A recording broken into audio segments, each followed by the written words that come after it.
zay zakanay ikofoka mafy amin'ny fianaranao gasikiarano asandatra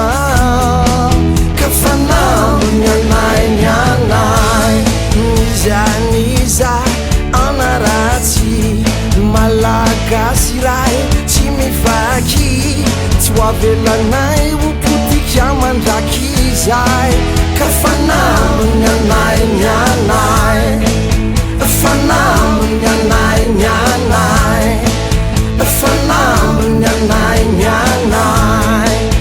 fanambony anay ny anay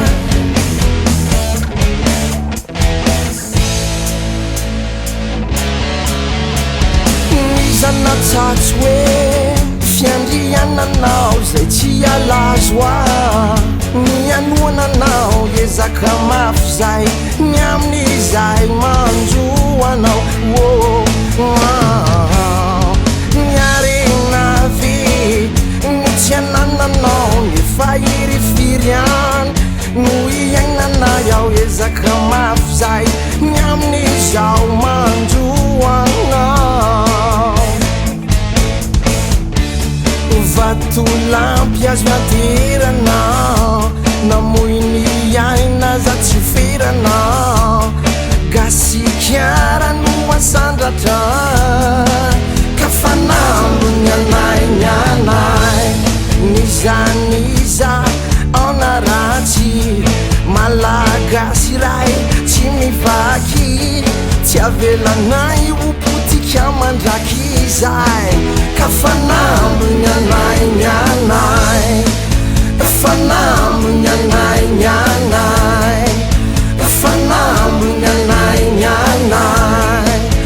fanambony anay ny anay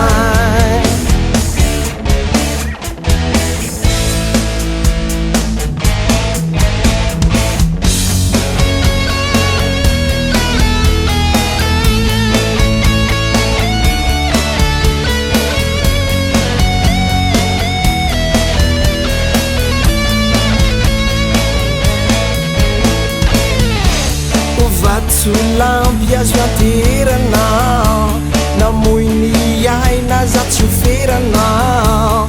gasikiarano asandratra ka fanambony anay anay nizaniza anaratsy malagasy ray tsy mivaky tsy avelanay opotika mandraky izay ka fanambony anay ny anay